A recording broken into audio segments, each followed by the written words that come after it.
Армысыздар, мұны әрбір қазақстандық азамат білуі тиіс. Мемлекеттік айыптаушының рөлі қандай, жалпы сот үкімін шығарудағы, сонымен қатар жүкті сотталушы әйелдің құқықтары жайлы не білеміз? Бұл сауалдардың жауабын мемлекеттік айыптауды қолдау бөлімінің бастығы Аслан Әділханов мырза осы сауалдарға дәл қазір жауап береді. Ендеше назарыңыз бізде болсын. Аслан мырза, енді алғашқы сауал. Прокурор бұл елдің түсінігінде бір жауапқа тартушы орган ретінде қалыптасқан. Сіз осыған байланысты не айтасыз?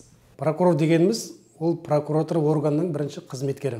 Яғни прокуратура функциясын іске асырып, өзіне белгіленген міндеттерін жүзеге асыратын адам. Елімізде адам құқықтары мен бостандықтары толық сақталу үшін заңдылық пен тәртіп болу керек. Адам кез келген елдің ол іргетасы. Адам қаншалықты мемлекетке сенім артса, билік соғұрлым тиімді жұмыс істейді. Өз кезегінде азаматтар мемлекет тарапынан елдегі әділеттіктің жоғары деңгейін қамтамасыз етіп отырғанын сезінсе және көрсе, соғұрлым сенім артады деп ойлаймын.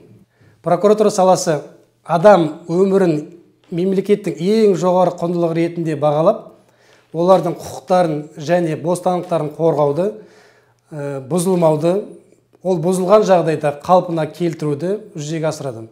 Прокуратура органы ол жазалаушы орган емес, прокуратура саласы ол қадағалаушы және қорғаушы орган болып табылады. Біздің халқымыз еліміздегі әділеттіктің жоғары деңгейінде қамтамасыз етіліп отырғанын, осы прокуратураның атқарылып жатқан жұмыстары арқылы еліміз сенімін білдіріп және көріп отыр деп сенемін. Аслан мырза, енді мемлекеттік айыптаушы тұлғаның қызметіне керек. Олардың қызметі мынау заңда, сотта әділ үкім шығару үшін олар қалай ықпал ете алады? Сол туралы айтып берсеңіз. Мемлекеттік айыптауды қолдау прокуратура қызметінің басым бағыты болғандықтан, прокуратура қылмыстық іс бойынша мемлекеттік айыптауды ретінде сот процесіне қатысуы міндетті болып табылады. Мемлекеттік айыптаушы бұл мемлекет атынан айыптауды қолдау арқылы мемлекеттің мүддесін білдіреді және оның заңдылығын қамтамасыз етеді.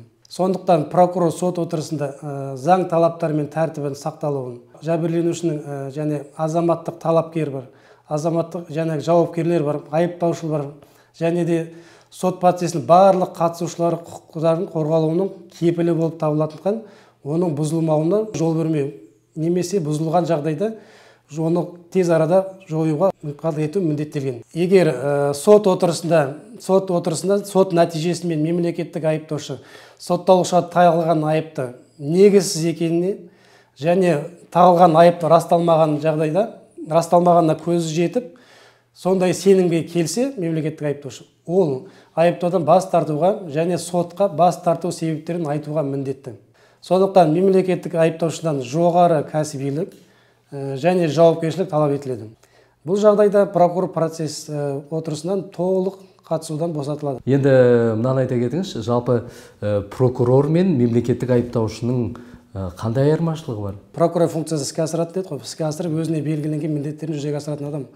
Ал мемлекеттік айыптаушы сот ісін өз құзыретіне өзіне қабылдаған сәттен бастап, сотқа отырысына қатысқан сәттен бастап мемлекеттік айыптаушы болып табылады. Мемлекеттік айыптаушы бұл мемлекет атынан айыптауды қолдау арқылы мемлекеттің мүддесін білдіреді және оның заңдылығын жүзеге асыратын адам.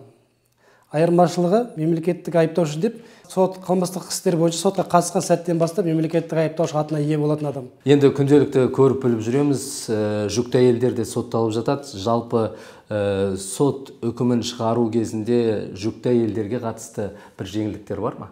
Әрине, Қазақстан Республикасы қылмыстық кодексінің 74-ші бабында көрсетілген жүкті әйелдердің және жас балалар бар әйелдердің, жас балаларды жалғыз тәрбиелеп отырған еркектердің де көрсетілген жазаны өтеуін кейінге қалдыру туралы ер адамдардың.